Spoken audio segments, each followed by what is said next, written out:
یو ډېر افسوسناک واقعه چې په شب قدر کې مخې ته راغلې ده.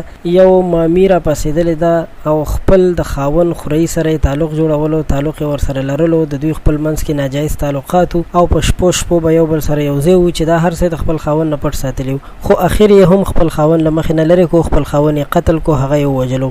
د دې واقعې نور تفصیل هم تاسو ته درکوم، تاسو مهرباني وکړئ موږ سره تر اخره پاتې شئ.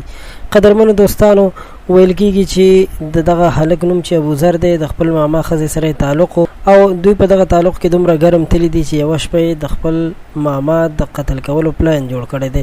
په دې خبره باندې دغه ښځه چې ګلناز نوم یې او ورسره دغه هلک چې ابوذر نوم یې دواړه راضي شوي هم دي او دوی بیا داسې پلان جوړ کړی دی چې په یوه شپه باندې به خپل ماما د مخې نه لرې کوي او وژني به، چې همدغسې یې وکړل.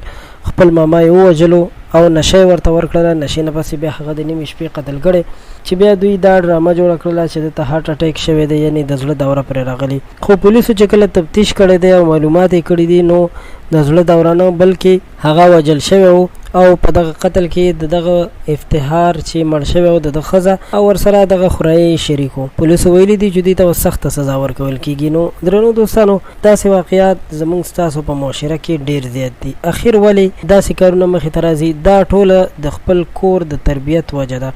نن سبا خلک دومره آزاد تعلق ساتي چې جینکۍ او هلکان په کورنۍ کې چې هغوی نامحرمه وي بالکل یو بل سره آزاد کینی پاسي، آزاد تعلق ساتي.